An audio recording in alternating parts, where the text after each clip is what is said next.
Bien, donc l'histoire de l'Église, on termine ce soir l'histoire des anabaptistes.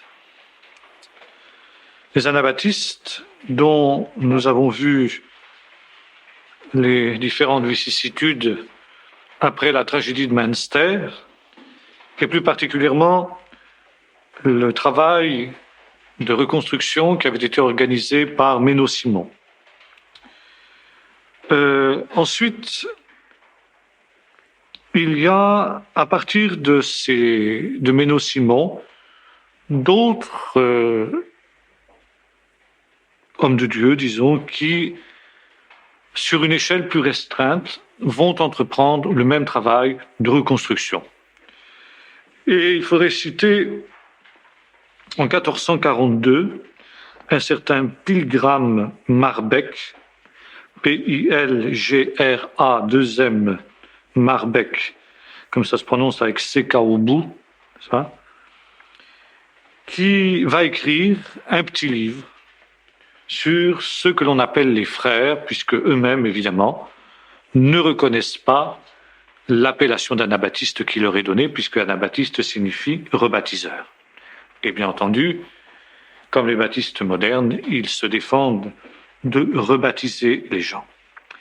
Et dans ce livre, qui est une apologie du mouvement des frères, donc du mouvement anabaptiste, Marbeck part de l'Église ancienne, qui est la visée évidemment du protestantisme en général, mais des anabaptistes surtout, puisque les anabaptistes accusent les églises protestantes luthéro-réformées de s'être arrêtés en chemin et de ne pas avoir pris véritablement comme modèle l'église primitive. Eux entendent revenir à l'église primitive, et l'église primitive, pour Marbeck, est caractérisée par trois aspects essentiels: la prédication de l'évangile, le baptême des adultes et la Sainte Seine.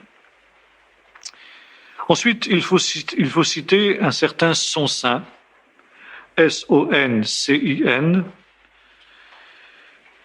qui va avoir son théâtre d'opération, si j'ose dire, en Transylvanie et en Pologne, et qui va agir de 1559 à 1562 dans toute cette région de la Pologne et de la Transylvanie, donnant naissance à ce qu'on appelle les églises sonciniennes, qui ont été pendant longtemps une des branches, justement, un des rameaux de l'anabaptisme. Je pense qu'il doit encore en exister de nos jours, et qui vont différer légèrement des églises, par exemple, ménonites, qui sont l'église référence sur le plan de l'anabaptisme, sur la question justement des sacrements, la forme du culte, l'organisation et les relations avec l'État. Bon, il y aurait beaucoup de choses à dire là-dessus, mais je pense que c'est tout un chapitre sur lequel finalement il y a assez peu de choses qui ont été dites, vu la suspicion et le mépris dans lequel les historiens officiels de l'Église continuent à tenir tout le mouvement anabaptiste. En tout cas, que ce soit Menno Simon, que ce soit Marbeck ou que ce soit Soncin, les différents mouvements qu'ils organisent ne vont pas tarder, bien évidemment, à connaître eux aussi la persécution. Nous avons vu l'édit de Charles Quint, qui déclarait que tous ceux qui se faisaient rebaptiser, entre guillemets, étaient tout simplement passibles de mort. Il faut citer aussi, parmi les rameaux de l'anabaptisme, un certain Gaspard, alors là je ne sais pas comment ça se prononce, Schwanfeld, ça s'écrit S-C-H-W-E-N-C-H-F-E-L-D. Alors, Colette va nous prononcer ça avec l'accent. Oui, quelque chose comme ça, quoi. Vous avez tous compris. Ce Gaspard en question, je vais l'appeler par Gaspard, ce sera plus facile pour tout le monde, né en 1489, et il meurt à la fin du siècle, en 1561. Et alors qu'il est âgé de 30 ans, il lit Luther et il se convertit. Mais très vite, il se rend compte que Luther se trompe sur la Sainte Seine et sur le fait qu'il continue à être associé avec l'État. Et Gaspard se rend bien compte que l'Église d'État est quelque chose qui est antibiblique. Finalement, il est très attiré par les anabaptistes, mais il est un petit peu rebuté par le fait qu'il y a, ce sont en général des gens très simples, lui est un noble, n'est-ce pas? Il se sent un peu mal à l'aise au milieu d'eux, à cause de leur caractère un peu frustre. Et puis aussi, il les accuse, à tort ou à raison, de légalisme. Finalement, Gaspard décide, après avoir fait le tour de tous les groupes qui existent, de ne se rattacher à aucun. Dit-il, dans le but de les aimer tous.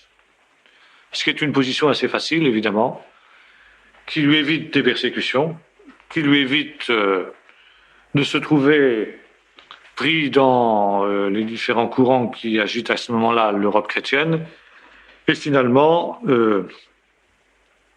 de ne pas être très compromis. L'attitude de Gaspard Schoenfeld est assez typique, n'est-ce pas, de ce que sera l'attitude de nombre d'évangéliques jusqu'à nos jours, n'est-ce pas?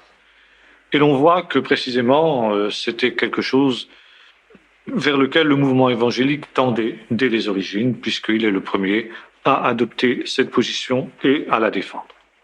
Schoenfeld croyait aussi au don du Saint-Esprit, et il attendait la parousie, il attendait le retour du Seigneur.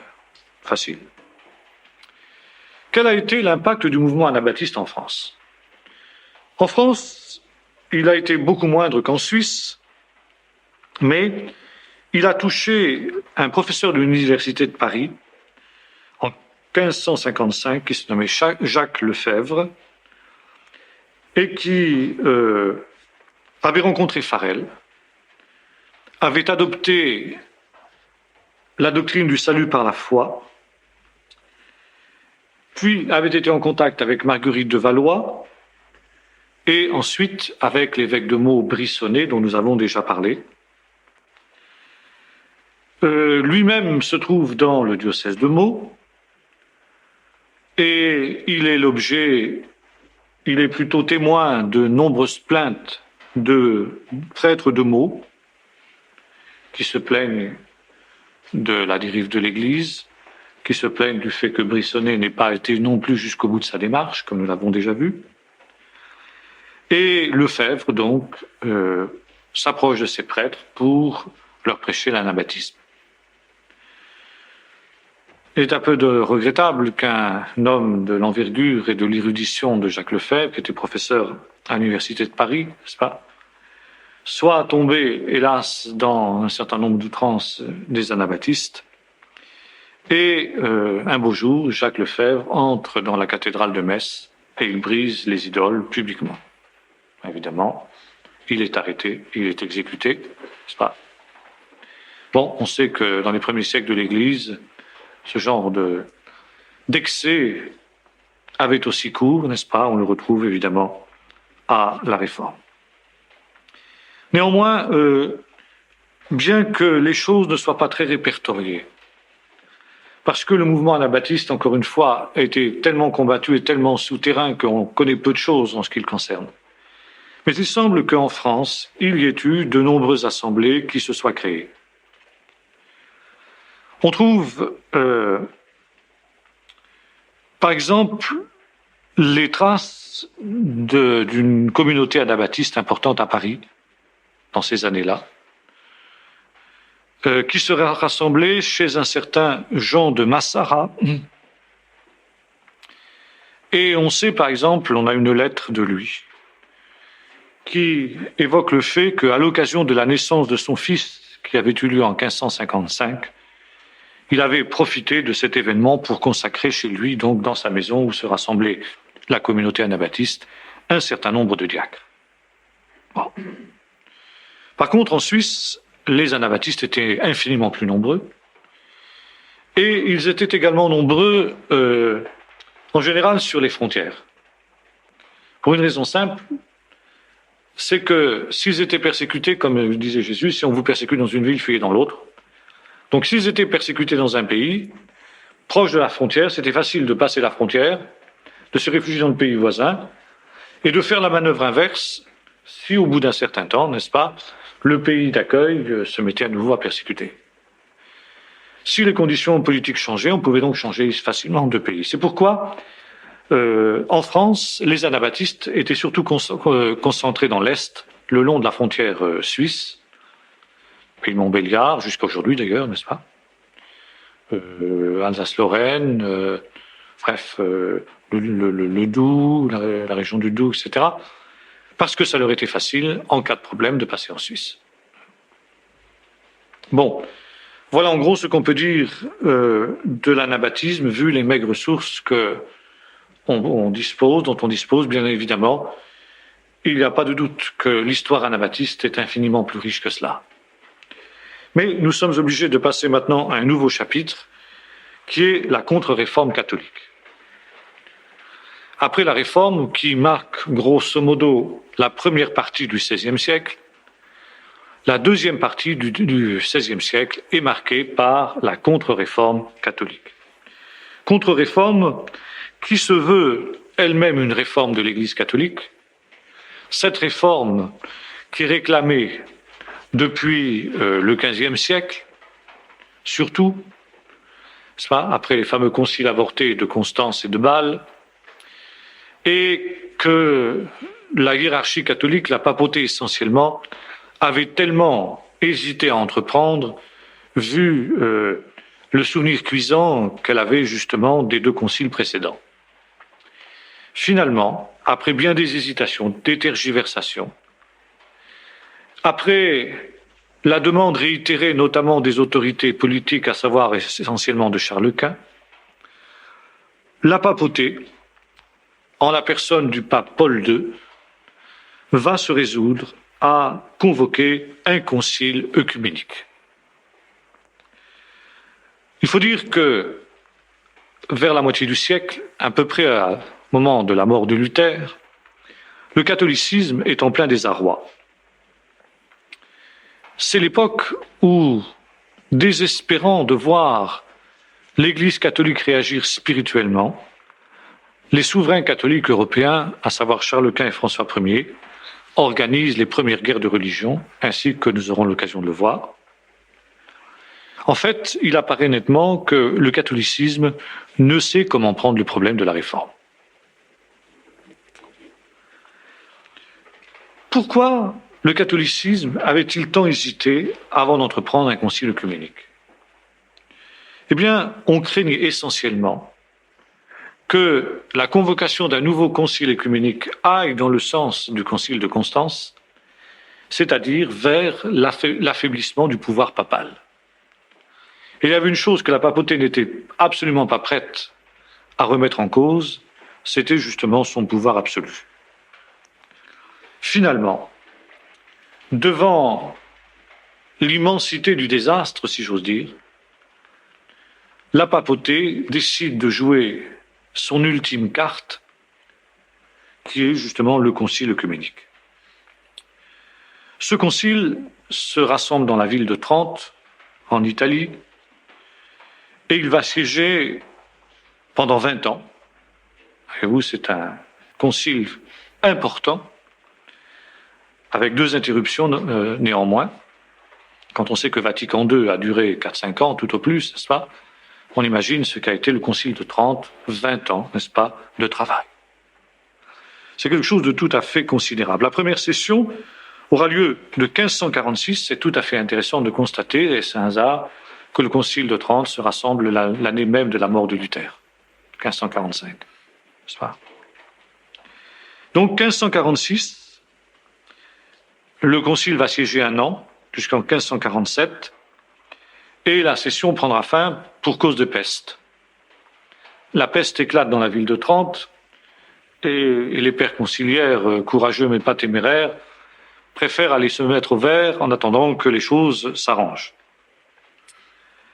Nous avons ensuite, bon, ça c'est les préliminaires, on ne peut pas appeler ça une session, mais nous avons la première session proprement dite qui se tient de 1551 à 1552 et qui prend fin aussi pour des raisons indépendantes de la volonté des pères conciliaires.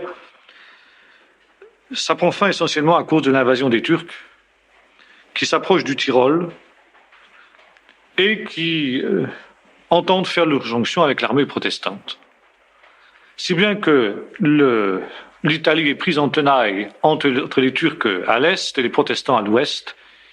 Et là aussi, les pères conciliaires courageux mais pas téméraires préfèrent aller se réfugier dans des endroits plus sûrs en attendant que le danger passe. Et enfin, eh bien, la troisième session se tient de 1562 jusqu'à 1564.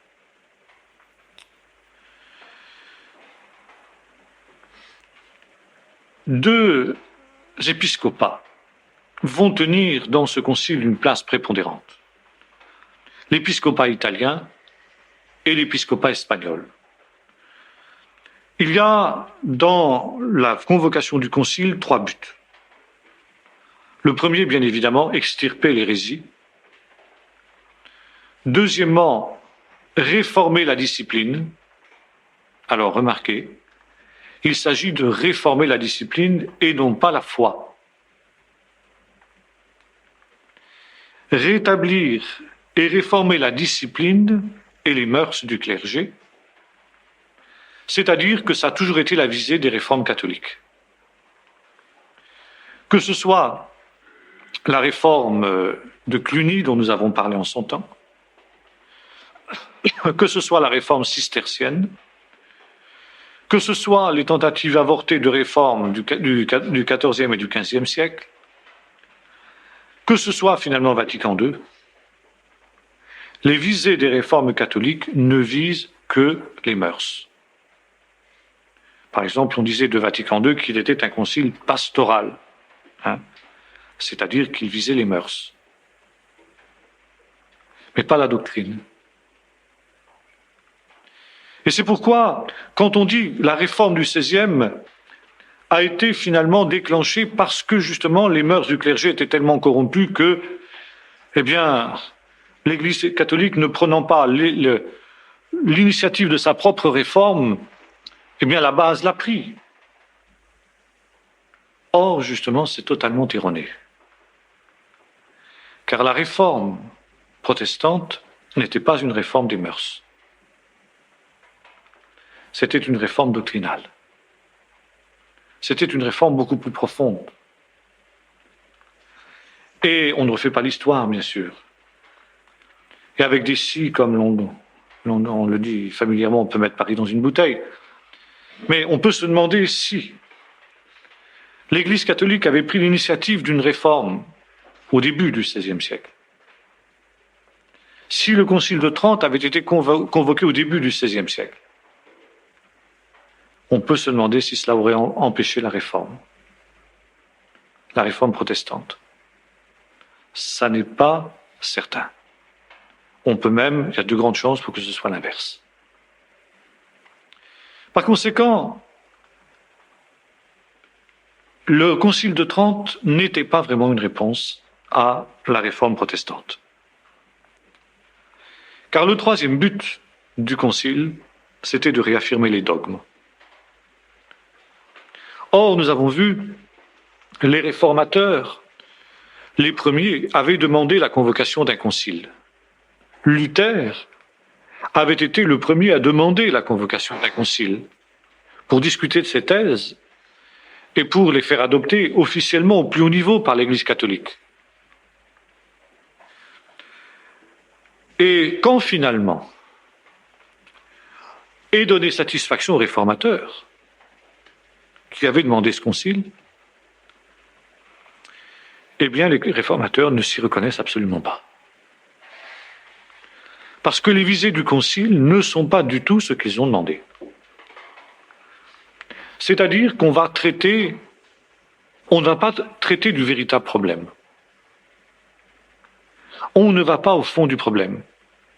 C'est une réforme superficielle, réforme des fois réforme des mœurs, du clergé. Il y en a eu déjà dans le passé un certain nombre. Et c'est dépassé, cette affaire-là. C'est dépassé. Il faut aller infiniment plus profond. Alors, le Concile va faire une réforme doctrinale, mais dans un sens inverse de celui qu'attendent les réformateurs. Ça veut dire qu'il va réaffirmer les dogmes catholiques et aller encore plus loin dans l'hérésie que celles que les réformateurs ont dénoncées. Ça veut dire qu'ils vont durcir les positions catholiques et ce faisant, c'est très habile. Car les papes tridentins ont pris la mesure du désastre. Il y a eu les fameux colloques dont nous avons parlé, la tentative de conciliation d'Augsbourg, etc.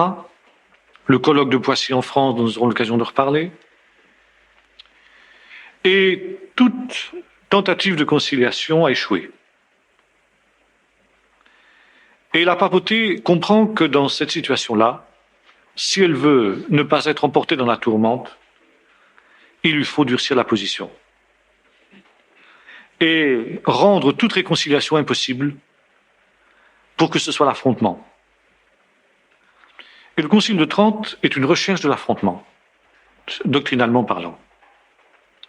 C'est pourquoi toutes les positions catholiques les plus extrémistes, celles qu'ont dénoncées avec force les réformateurs, sont réaffirmées et durcies encore, n'est-ce pas?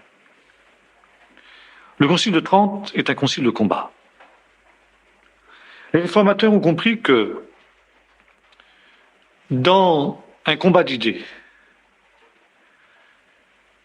eh bien, le dialogue, le compromis et les accommodements, finalement, bénéficient toujours à l'adversaire.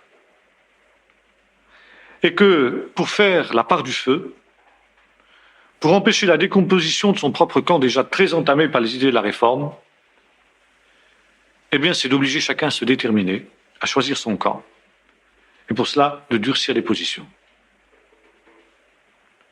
Ça, c'est une tactique qui est absolument élémentaire, je dirais, dans le cadre d'un affrontement d'idées.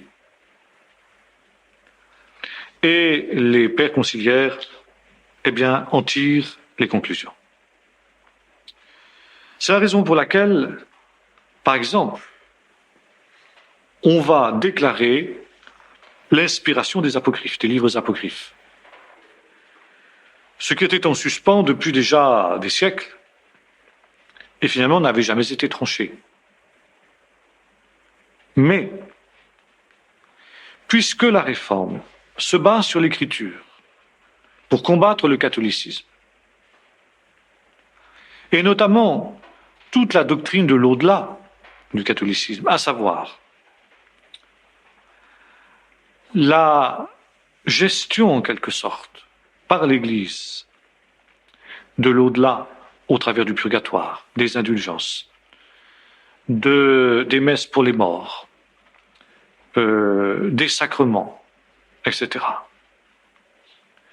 Eh bien, on trouve dans le deuxième livre des Maccabées un seul verset. Vous nous avez dit qu'après la bataille, Judas Maccabée offre des sacrifices et des prières pour ceux des Juifs qui sont tombés au combat, donc qui sont morts.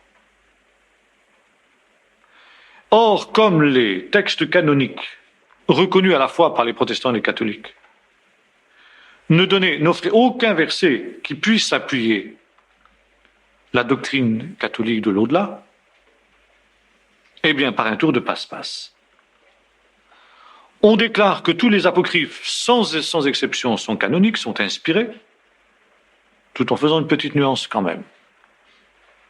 Ça veut dire, on appelle ces livres-là des deutérocanoniques, ça veut dire appartenant à un deuxième canon. Ça veut dire que même le Concile de Trente, qui est un des conciles les plus extrémistes que l'Église catholique ait jamais eu, le plus extrémiste, est obligé de reconnaître qu'il y a un degré d'inspiration moindre à ces livres-là que les autres. Mais grâce à ce tour de passe-passe, on a enfin un texte biblique pour combattre le protestantisme sur la question du purgatoire, des indulgences, des sacrements, etc. Vous me direz que c'est maigre. Enfin, quand on n'a rien d'autre à se mettre sous la dent, que voulez-vous? On est obligé de faire flèche de tout bois. Alors dans la foulée, évidemment, passent comme inspirées les histoires farfelues de Belle et du Dragon, de Suzanne et des vieillards, de l'histoire de Tobie et de son ange gardien, etc. Enfin bref, tout ça, quoi. Bon, ça fait rien. Deuxième mesure. Ah, alors là, tout de suite voté. Ça, c'est le point de départ du concile. Interdiction de lire la Bible en langue vulgaire. Parce que ce qui a fait la fortune de la Réforme, ça a été justement que la Bible a été mise à la disposition du peuple dans sa langue. Or, on déclare que la seule Bible inspirée est la Vulgate, latine. Donc, les originaux hébreux et grecs ne sont pas inspirés. Ce qui permet, par exemple, de réaffirmer les dogmes mariaux. Car Jérôme traduit, n'est-ce pas, la salutation de l'ange à Marie, n'est-ce pas, Karikekomene, quelque chose comme ça, n'est-ce pas, qui a été l'objet d'une grâce de la part de Dieu. Je te salue Marie, qui a été l'objet d'une grâce spéciale de la part de Dieu. Et Jérôme a traduit cela d'une manière très malheureuse en latin, gratia plena, que l'on traduit littéralement par pleine de grâce, et qui est la base scripturaire de toute la mariologie catholique. C'est-à-dire que si Marie est pleine de grâce, elle est aussi distributrice des grâces. Elle est donc distributrice de toutes les grâces, elle possède les grâces, et c'est à elle qu'il faut aller pour recevoir les grâces de Dieu.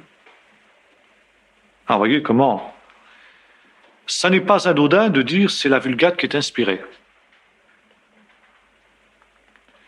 Car la Vulgate permet d'établir le dogme catholique. Mais on va même plus loin, dans le domaine de la mariologie. Il existe plusieurs recensions du texte de la Vulgate, dont une qui est une traduction particulièrement malheureuse du protévangile de la Genèse, Genèse 3, n'est-ce pas, où le Seigneur parle au serpent et lui dit, donc je mettrai une inimitié entre toi et la femme, entre ta descendance et sa descendance. Or, ici, justement, en hébreu, c'est très intéressant, le mot descendance est un féminin, et après, donc, il est dit, il t'écrasera la tête et tu lui blesseras le talon. Alors que, logiquement, si c'était agi de la descendance, il aurait fallu, elle t'écrasera la tête, ta descendance. Et l'hébreu, donc, utilise le masculin. Donc un individu qui descendra de la femme, dans lequel les rabbins déjà ont vu le Messie, il t'écrasera la tête et tu lui blesseras le talon. Or, Jérôme traduit, n'est-ce pas, et change et dit « elle t'écrasera la tête ». Et à partir de cette traduction fausse de Jérôme, cette erreur de traduction, l'Église catholique dit « la femme », donc Marie, écrase la tête du serpent. D'où l'imagerie que vous trouvez au Moyen-Âge jusqu'à nos jours, n'est-ce pas, de Marie triomphante, n'est-ce pas, qui a le pied sur la tête du serpent. C'est plus le Messie, c'est plus Jésus qui écrase la tête du serpent, c'est Marie qui écrase la tête du serpent. Alors voyez-vous, c'est pas anodin du tout de dire c'est la Vulgate qui est inspirée, et pas le texte original grec ou hébreu. Car à ce moment-là, on peut faire passer tous les dogmes catholiques. Alors, évidemment,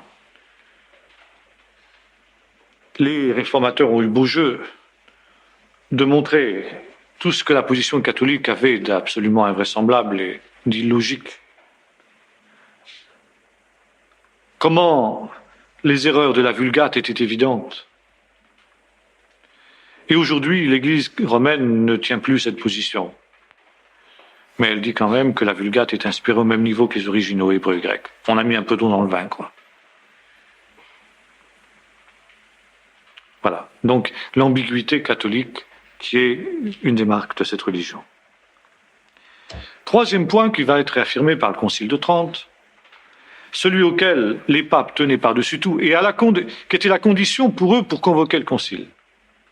Réaffirmation de la supériorité du pape sur les conciles. En effet, les réformateurs ont déclaré que le Concile de Trente n'est pas un concile œcuménique. Il n'est pas un concile œcuménique pour une raison très simple, c'est qu'il y a toute une partie de l'Église qui n'y participe pas. Par conséquent, pour nous, les conclusions de ce concile sont d'avance nulles et non avenues. Réponse du concile de Trente, de toute façon, même si le concile n'était pas véritablement œcuménique, peu importe. Car le pape a autorité et priorité et primauté sur les conciles. Et finalement, Vatican I, en 1870, poussera la logique de cette affirmation dans ses plus extrêmes conséquences jusqu'à affirmer l'infaillibilité papale. Mais la voie est ouverte par le Concile de Trente.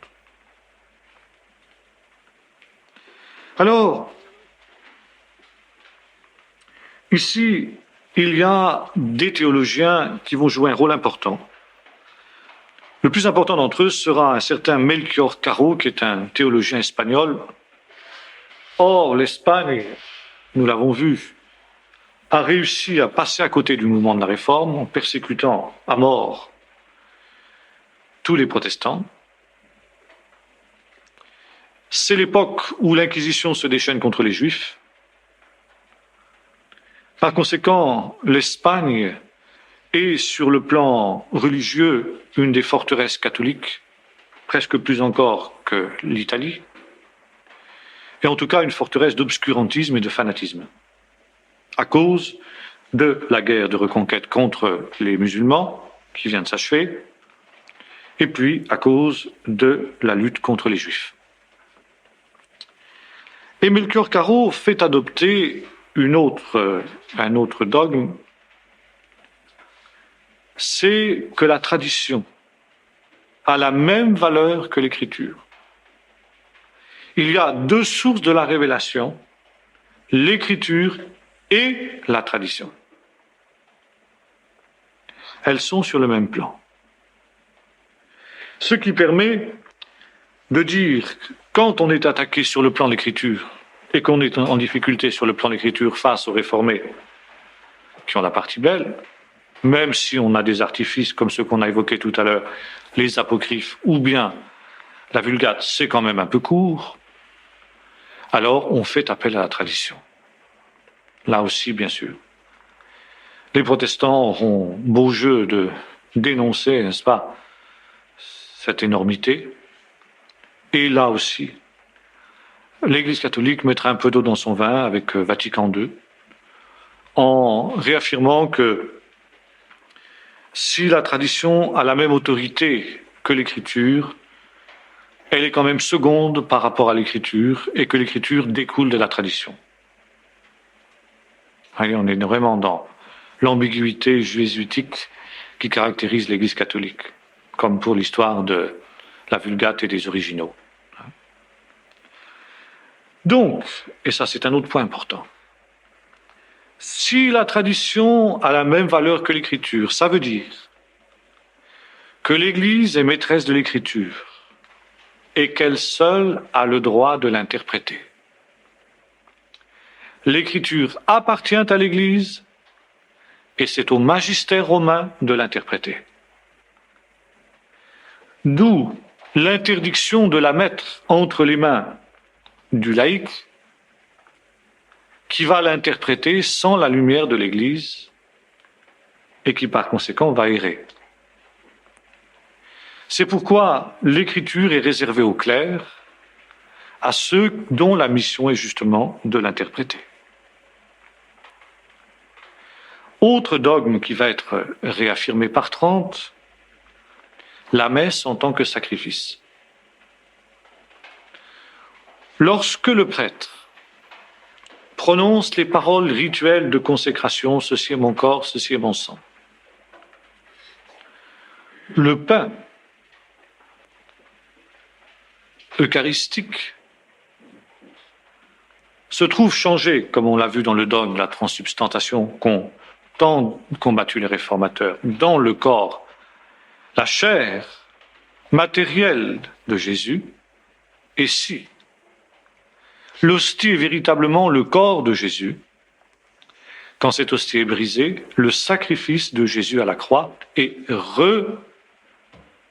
réédité en quelque sorte. Il est refait. Par conséquent, la messe est un sacrifice non sanglant et le prêtre est un sacrificateur comme l'étaient les sacrificateurs de l'ancienne alliance. Là, évidemment aussi, la contre-attaque protestante est immédiate. Hébreu, n'est-ce pas? Le sacrifice unique offert une fois pour toutes de Jésus. Sacrifice qui n'est pas renouvelable. Le texte est clair. Et devant ce texte si évident, Vatican II a été obligé de mettre aussi un ou deux bémols à 30 et affirmer que ce n'est pas véritablement la réédition du sacrifice unique de Jésus, mais c'est un mémorial. Alors il y a une réédition, on répète le sacrifice de Jésus sans vraiment le répéter. Enfin, je ne sais pas si certains d'entre vous se souviennent, la discussion épique qu'on a vue avec le père Le Mal sur ce sujet. Il a fallu prendre les textes de Vatican II pour le convaincre de sa propre doctrine, et essayer de nous soutenir le contraire, n'est-ce pas?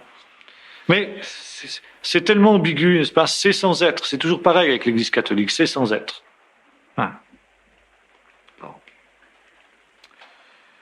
Puis enfin, on passe à l'autre objet du concile, la réforme du clergé. Bon, voilà, c'est la cuisine interne, quoi. Ça nous intéresse moins. En fait, le concile de Trente est le concile le plus papiste de toute l'histoire de l'Église. Et la conclusion est celle-ci. Se résume par cette phrase qu'a fait fortune: hors de l'Église catholique, pas de salut. Et le pape doit approuver chacune des décisions de l'Église catholique. En fait, on peut dire que le parti réactionnaire le plus intolérant avait la haute main sur le concile. C'est-à-dire que, à la fin du concile de Trente, il n'y avait plus aucun dialogue possible avec le protestantisme. C'était la fermeture totale. Et les choses étaient rédigées dans un style qui était absolument un style agressif. Je vous donne quelques exemples. Par exemple, session 6 du canon 9. Si quelqu'un dit que l'impie est justifié par la foi seule, en sous-entendant que rien d'autre n'est exigé qui coopère à l'acquisition de la grâce et de la justification, et qu'il n'est nullement nécessaire que le pécheur soit préparé et disposé par l'impulsion de sa volonté, qu'il soit anathème. Canon 12. Si quelqu'un dit que la foi qui justifie n'est rien d'autre que la confiance en la miséricorde divine qui remet les péchés à cause de Christ, ou que cette confiance est la seule par laquelle nous soyons justifiés, qu'il soit anathème. Canon 24. Si quelqu'un dit que la justice reçue ne peut être conservée, ou même qu'elle ne peut être accrue devant Dieu par les bonnes œuvres, mais que les œuvres elles-mêmes ne sont que le fruit et les signes de la justice acquise, mais qu'elles n'en provoquent aucun accroissement, qu'il soit anathème. Donc, démolition de la justification par la foi. Canon 32. Si quelqu'un dit que les bonnes œuvres d'un homme justifié sont des dons de Dieu, dans ce sens qu'ils ne sont pas de bons mérites du justifié lui-même, qu'il soit anathème. canon 229.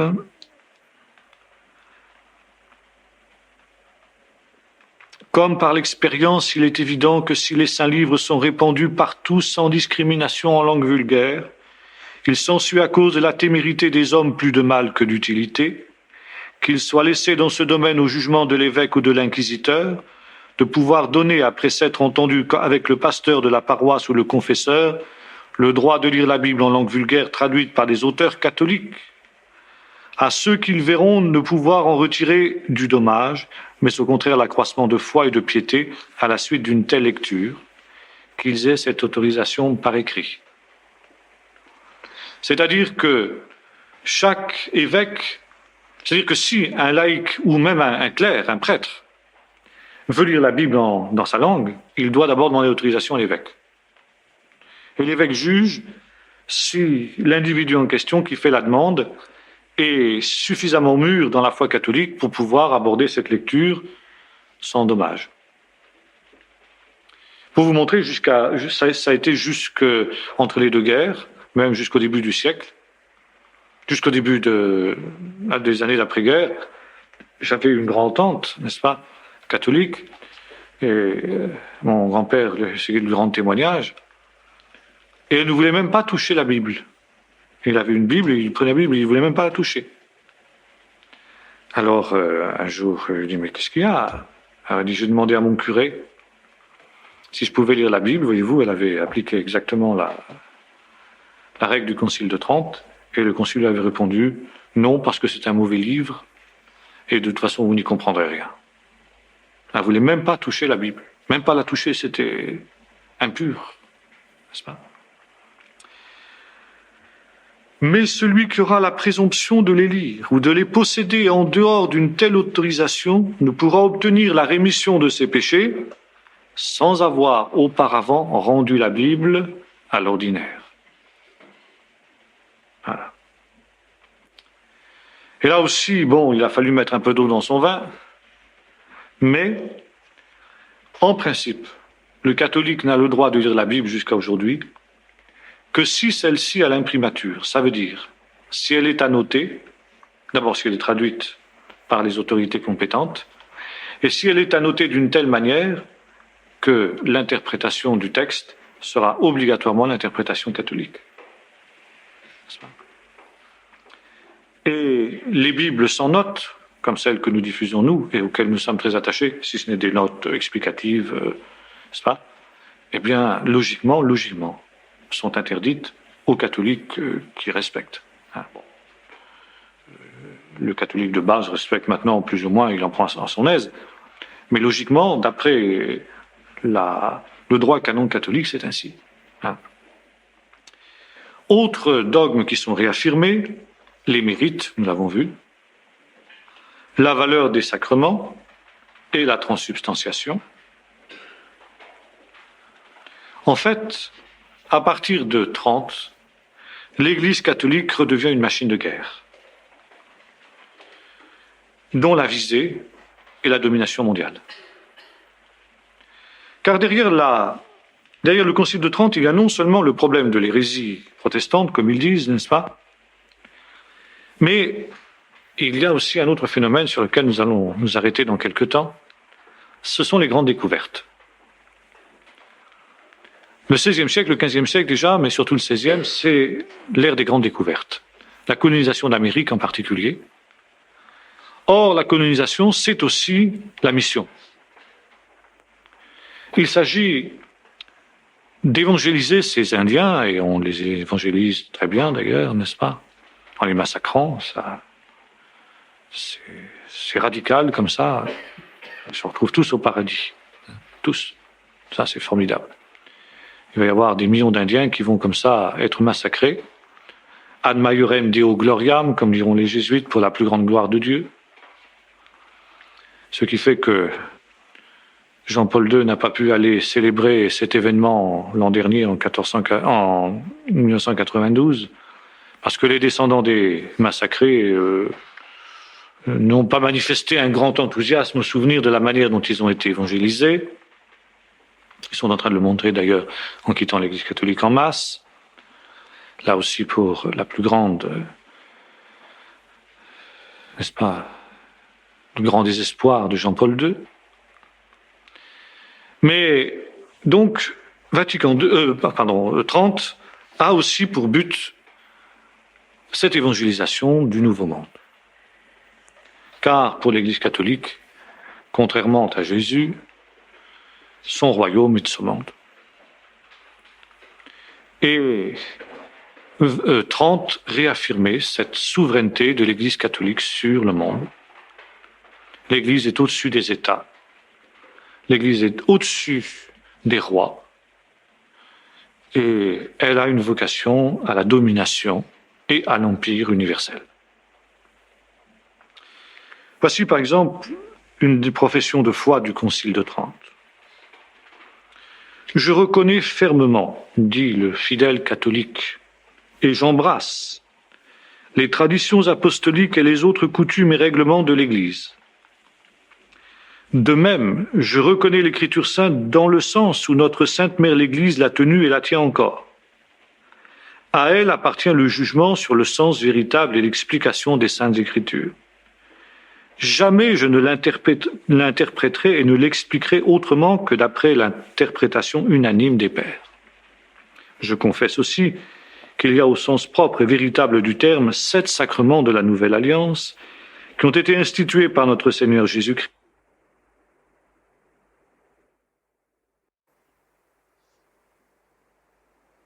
Qui sont nécessaires pour le salut du genre humain, quoiqu'ils ne le soient pas tous pour chaque individu, à savoir le baptême, la confirmation, l'Eucharistie, la pénitence, l'extrême-onction, l'ordination et le mariage.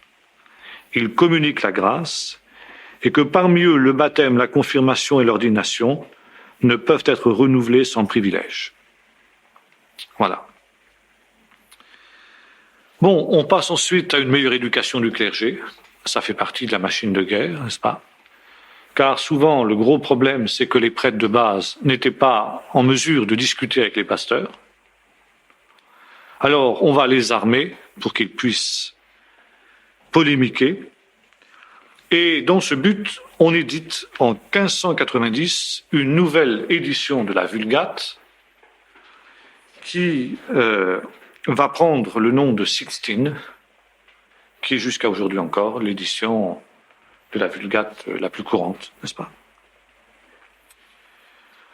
On crée aussi une instance qui a pour but la destruction des hérétiques et de leurs écrits, outre l'Inquisition qui existe déjà, qui s'appelle l'index. L'index a pour mission de traquer les écrits hérétiques, de les désigner comme tels et de les faire saisir par les autorités civiles et brûler, au besoin les auteurs avec. Maintenant, on appelle les prêtres à être prêts à souffrir pour la foi, on les appelle aux martyrs, et on confirme les indulgences, bien évidemment. Bon. Que peut-on dire finalement du Concile de Trente? Quel a été son résultat?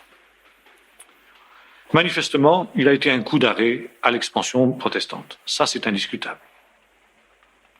En plaçant le problème sous le terme que nous avons dit là, d'un affrontement, automatiquement, il a obligé les catholiques à s'aligner. Comme souvent, c'est le cas, n'est-ce pas? Quand l'Église catholique sent qu'elle est en train de se liquéfier, alors elle se raidit. C'est le mouvement auquel nous assistons actuellement, n'est-ce pas? C'est une constante dans l'histoire de l'Église catholique, n'est-ce pas? Par exemple, il y a eu Vatican II qui a ouvert, alors il y a des contacts, une osmose qui se fait avec les protestants, avec le monde, etc. Et automatiquement, il y a une dilution, il y a une perte de substance. Et quand la hiérarchie catholique se rend compte qu'il y a cette dilution, il rédit, il réaffirme. Et comme le réflexe catholique, c'est un petit peu le réflexe du deuxième classe quand il entend l'adjudant aboyer « garde à vous », fixe, aussitôt on rectifie la position. Eh bien, c'est ce qui se produit à Trente. Ceux qui étaient tentés de n'est-ce pas, s'accommoder avec le protestantisme, il rectifie la position. Notamment les pouvoirs publics, les rois, les empereurs, etc. Et ça, c'est un coup d'arrêt à la réforme. Il n'y a absolument aucun doute. Maintenant, pour ce qui est de la réforme de l'Église catholique en elle-même, le résultat est beaucoup moins évident. L'immoralité des prêtres, des évêques et des papes changera peu, en fin de compte, n'est-ce pas? Et sur ce plan-là, on peut dire que Trente est un échec. Mais à côté du Concile de Trente, l'Église catholique va forger de nouvelles armes pour combattre l'hérésie. Et l'une de ces armes, ça va être la Compagnie de Jésus, autrement dit les Jésuites. Les Jésuites sont fondés par un Espagnol, descendant de Maran d'ailleurs, Ignace de Loyola, 1491-1556, c'est tout un programme, il est né une année avant l'expulsion. Ignace de Loyola est un soldat. Et au cours d'un de ses combats, qui ne se soucie pas tellement de Dieu d'ailleurs, la première partie de son existence, au cours d'un combat, il est grièvement blessé, il reste tout un temps entre la vie et la mort. Et là, devant la mort, il se tourne vers Dieu, il fait manifestement une expérience spirituelle, et il promet au Seigneur que s'il guérit, il consacrera le reste de sa vie à le servir. Effectivement, il guérit, et Ignace de Loyola est tenté pendant un temps d'ailleurs, n'est-ce pas, un peu par la doctrine de Luther. Finalement, à cause de son environnement, etc., enfin peut-être toute son histoire, c'est pas exactement, il conclut que un des plus grands dangers pour la foi véritable, c'est le protestantisme, et il décide de consacrer tout son effort à l'éradication de l'hérésie. Toute sa vie, toute sa mission, ce sera de combattre le protestantisme. Pour cela, il va créer un ordre religieux, demandant pour ça l'autorisation au pape de fonder un nouvel ordre religieux.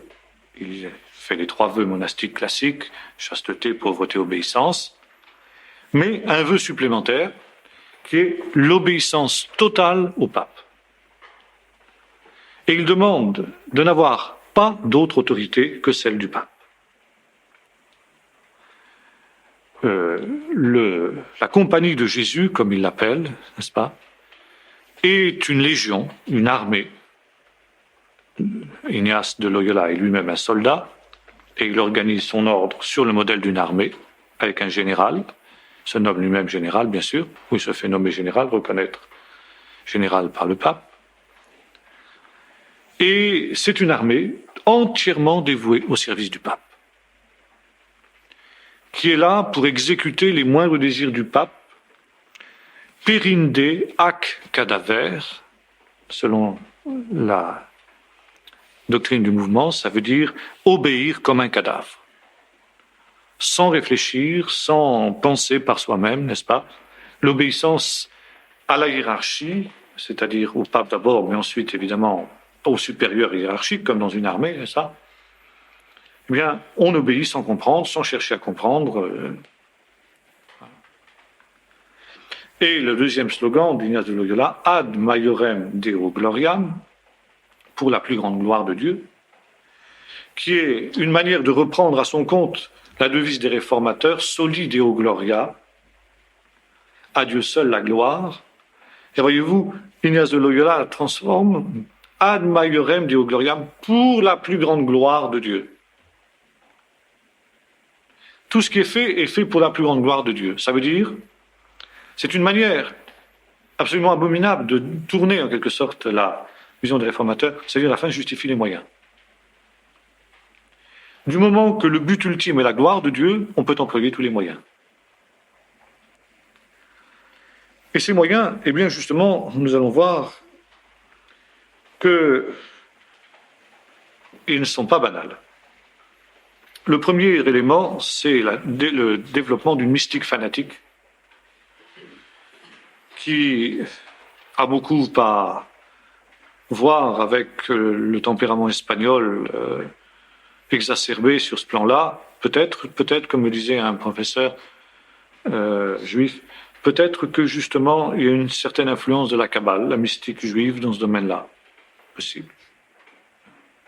Dans la mystique de Loyola ou bien de Thérèse d'Avila, qui était d'ailleurs aussi une descendante de Maran, parenthèse, ça. Et puis deuxièmement, une discipline militaire, avec des exercices spirituels, de la même manière qu'un soldat s'entraîne, se maintient en forme physique, n'est-ce pas? De la même manière, il y a des exercices spirituels à faire pour se maintenir en forme spirituelle. Le militant, n'est-ce pas, le jésuite, doit s'astreindre à un certain nombre d'exercices spirituels, qui sont alors extrêmement élaborés, qui sont tout un ensemble de techniques de mystique. D'autre part, il y a à l'intérieur du système de la compagnie tout un système de délation, chacun est surveillé par un autre jusqu'au plus haut niveau. Et les moindres, comment dirais-je, pensées des uns des autres sont ainsi constamment répercutées à l'échelon supérieur. Et l'échelon supérieur, c'est le général qu'on appelle aussi le pape noir, n'est-ce pas? Jusqu'à ce jour d'ailleurs. Or, la Compagnie de Jésus a trois fonctions, trois buts. Premièrement, la mission en pays païen et hérétique. Et essentiellement, les missionnaires dans le Nouveau Monde seront des jésuites, en Amérique du Sud en particulier. D'ailleurs, ce ne sera pas toujours négatif. Ils seront parfois plus humains que d'autres missionnaires. Mais enfin, ça c'est autre chose. Donc, en pays hérétique aussi, ils ont pour mission de pénétrer les pays hérétiques, et notamment de s'en prendre aux élites. Si on arrive à ramener les rois, les grands, dans la doctrine catholique, au bout d'un temps, on ramènera le petit peuple. Et pour cela, il s'agit donc de lutter pied à pied avec l'hérésie, et en ayant une culture plus vaste, une dialectique plus savante. Et le militant jésuite va devoir donc acquérir une grande culture. D'où un accent très fort mis sur l'éducation. Or, l'éducation, c'est non seulement l'éducation du jésuite en lui-même, mais aussi l'éducation des élites, et notamment de la jeunesse. Si l'on peut former la jeunesse dans la vision catholique, alors on sera à l'abri de l'hérésie. Ignace de Loyola mise à fond sur la jeunesse et il va donc s'efforcer de la toucher elle. Il crée des écoles, il envoie ces gens discuter, proposer de l'argent, tous les moyens sont bons pour ramener même les pasteurs dans l'Église catholique. Et parfois il y réussira. Et pour cela, on emploie un autre moyen, donc ad maiorem Deo gloriam. Même les moyens malhonnêtes sont acceptables, nous l'avons vu, si le but ultime est la gloire de Dieu. D'où la casuistique jésuite. Par exemple, il n'existe ni bien ni mal en soi. Le bien et le mal ne sont fonction que du but que l'on recherche. Par exemple, c'est mal de tuer, c'est mal de mentir, c'est mal de corrompre, mais si on fait cela pour amener un hérétique de sa mauvaise voie, si on le trompe, si on le corrompt, si on le soudoie, c'est bien. Tout est dans l'intention. Or, cette intention, le jésuite de base ne peut pas la discerner. Si le supérieur lui ordonne de tuer, il doit tuer sans hésitation. Si le supérieur lui ordonne de mentir, il doit mentir sans longue hésitation. Le supérieur sait ce qui est bien, lui, sait pas ce qui est bien. Et comme rien n'est bon et mauvais en soi, s'il a un problème de conscience, c'est le supérieur qui détermine ce qui est bien et ce qui est mal. Et il doit faire part de ses problèmes de conscience à son supérieur, et si le supérieur lui a donné carte blanche, il doit faire taire ses scrupules de conscience et aller de l'avant. On sait tout ce que Pascal, un homme comme Pascal, Blaise Pascal, pensera justement de la doctrine des jésuites. Et il consacrera à ces gens-là un écrit féroce, n'est-ce pas, s'appelle Les Provinciales, dans laquelle il dénonce ce qui est devenu depuis Pascal, justement, une expression proverbiale, le jésuitisme, qui dit bien ce qu'il veut dire. Ça veut dire cette manière de vivre dans l'ambiguïté, éventuellement de tromper, de mentir, n'est-ce pas, pour la plus grande gloire de Dieu. Du moment que c'est pour le bien, du moment que c'est pour la plus grande gloire de Dieu, peu importe. Alors, je terminerai juste, si vous voulez, en vous lisant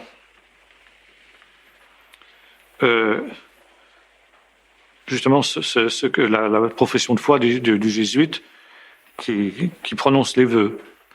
J'approuve tous les rites approuvés par l'Église lors de l'administration solennelle des 10 sacrements. J'accepte entièrement tout ce qui a été décidé et déclaré au Concile de Trente sur le péché originel et sur la justification.